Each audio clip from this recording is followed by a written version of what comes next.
오늘 우리에게 주신 하나님의 말씀은 구약 성경 창세기 37장 18절에서 36절까지 말씀입니다. 말씀을 봉독하겠습니다. 요셉이 그들에게 가까이 오기 전에 그들이 요셉을 멀리서 보고 죽이기를 꾀하여 서로 이르되 꿈꾸는 자가 오는도다. 자, 그를 죽여 한 구덩이에 던지고 우리가 말하기를 악한 짐승이 그를 잡아먹었다 하자. 그의 꿈이 어떻게 되는지를 우리가 볼 것이니라 하는지라. 르우벤이 듣고 요셉을 그들의 손에서 구원하려 하여 이르되 우리가 그의 생명은 해치지 말자. 르우벤이 또 그들에게 이르되 피를 흘리지 말라. 그를 광야 그 구덩이에 던지고 손을 그에게 대지 말라 하니 이는 그가 요셉을 그들의 손에서 구출하여 그의 아버지에게로 돌려보내려 함이었더라. 요셉이 형들에게 이르매 그의 형들이 요셉의 옷 곧 그가 입은 채색 옷을 벗기고 그를 잡아 구덩이에 던지니 그 구덩이는 빈 것이라. 그 속에 물이 없었더라. 그들이 앉아 음식을 먹다가 눈을 들어 본즉 한 무리의 이스마엘 사람들이 길르앗에서 오는데 그 낙타들의 향품과 유향과 모략을 싣고 애굽으로 내려가는지라. 유다가 자기 형제에게 이르되 우리가 우리 동생을 죽이고 그의 피를 덮어둔들 무엇이 유익할까? 자, 그를 이스마엘 사람들에게 팔고 그에게 우리 손을 대지 말자. 그는 우리의 동생이요 우리의 혈육이니라 하매 그의 형제들이 청종하였더라. 그때 미디안 사람 상인들이 지나가고 있는데 형들이 요셉을 구덩이에서 끌어올리고 은 20에 그를 이스마엘 사람들에게 팔매 그 상인들이 요셉을 데리고 애굽으로 갔더라.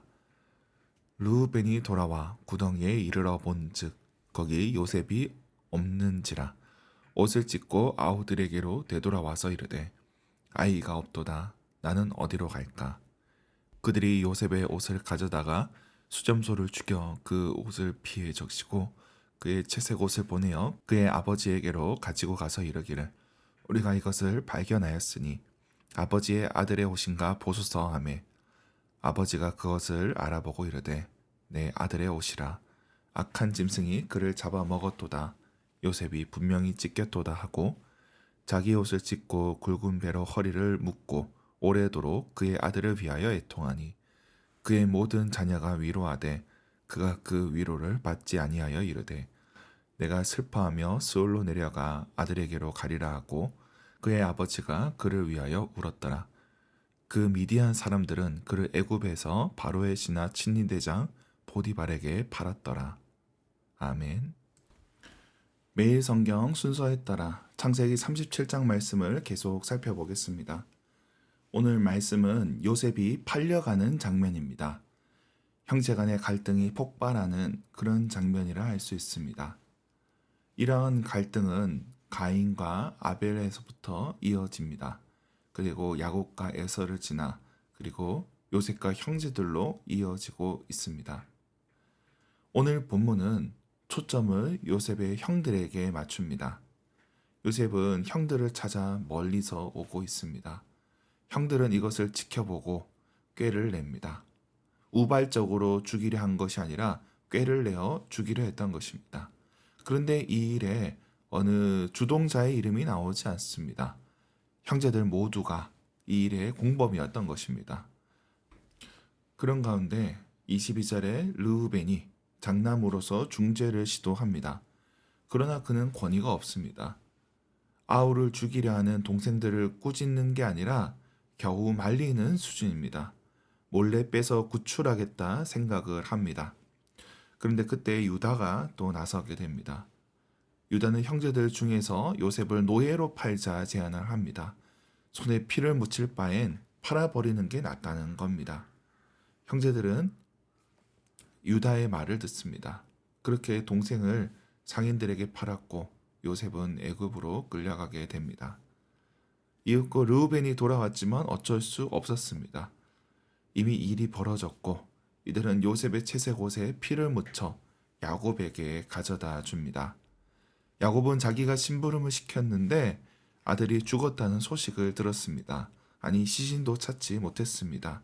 그렇게 슬퍼하는 그때 본문은 요셉이 바로의 신하 친위 대장 보디발에게 팔렸다고 증언하고 있습니다. 그렇게 오늘 본문은 마무리되고 있습니다. 오늘 본문에서 야곱은 속이는 자가 아니라 속는 자로 나옵니다. 이제 야곱의 시대가 아니라 그 아들들의 시대인 것입니다. 야곱은 그저 배경처럼 힘없는 노인으로 나올 뿐입니다. 그런 가운데 오늘 본문은 야곱의 아들들을 주목합니다. 이들은 다 같이 요셉을 미워했습니다. 그러나 그 정도의 차이는 있었을 겁니다. 오늘 본문에서는 르우벤과 유다가 형제 중에 나서서 이를 수습하려 합니다. 그런데 르우벤은 장남이지만 권위가 없었습니다. 이는 그가 서모와 간통했기 때문입니다. 아무리 형이라 할지라도 해서는 안 될 일을 한 것입니다. 그 동생들이 무슨 일을 생각하겠습니까? 서모의 자식들 뿐만이 아니라 다른 동생들도 르우벤을 인정하지 않을 것입니다. 장자로서의 권위가 없었던 것입니다. 그렇게 르우벤은 형제들 중에서 아무것도 하지 못합니다. 좋은 의도는 있었지만 한계가 있었던 것입니다. 이런 상황에서 유다가 등장합니다. 유다도 요셉을 살리는 쪽으로 이야기를 합니다. 그런데 만일 요셉이 구덩이에 나와 집에 돌아가게 되면 난리가 날 것입니다. 야곱이 요셉을 죽이려 했던 형제들을 듣고 가만 놔두지 않을 것입니다. 어쩌면 가족 간의 피를 볼 수도 있는 상황일 것입니다. 그런 상황에서 유다의 방안은 요셉도 살리고 다른 형제들도 살리는 방향으로 간 것입니다. 그런 점에서 다른 형제들도 이에 동의했습니다. 요셉을 죽일 것까지 아니라 생각했던 자들이 요셉을 팔았습니다. 이러한 유다의 모습은 앞으로도 이어지게 됩니다. 유다는 애굽에서도 다른 형제들을 살리는 일을 하게 됩니다. 이는 앞으로 유다 지파의 역할을 예언한 것이라 볼 수 있습니다.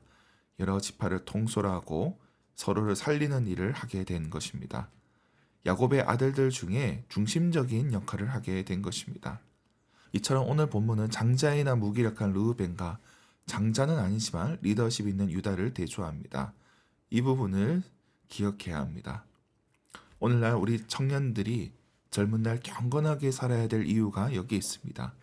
세상에 하는 대로 살고 죄를 짓고 살다 보면 정작 결정적인 순간에 쓰임 받지 못하는 것입니다. 그것이 올무가 되어 끌어내릴 수 있다는 것입니다.